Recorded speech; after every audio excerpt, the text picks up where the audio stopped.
বৌমা, বিয়ের পর তুমি আমার বাড়িতে এসে কি কি শিখতে পারলা এবং কি কি জানতে পারলা বলো তো দেখি। মা, আমি অনেক অজানা জিনিস জানতে পারছি।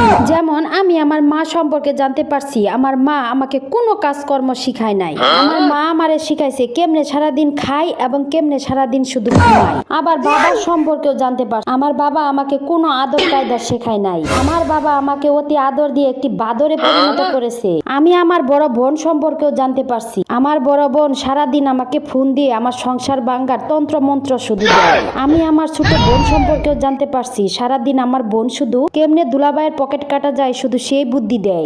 এবং আমি আমার বড় ভাই সম্পর্কে জানতে পারলাম কেমনে বোনের পকেট থেকে লাখ লাখ টাকা নিয়ে বড় ভাইকে ব্যবসা করানো যায়। এই বুদ্ধি বড় ভাই আমাকে দেয়।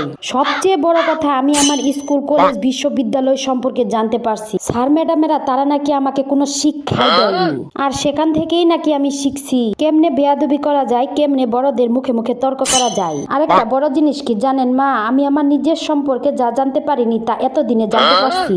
আমি নাকি একটা নবাবজাদি, আমি নাকি একটা জমিদারের বাচ্চা, আমি নাকি জন্মগত আইলসার বাচ্চা, আমি নাকি একটা জাদুকারিনী, আমি নাকি শাশুড়ির পোলাকে জাদু মন্ত্র করে আমার বসে থুয়ে দিছি, আমি নাকি একটা ডাইনি, আর আমি নাকি একটা কুটনি।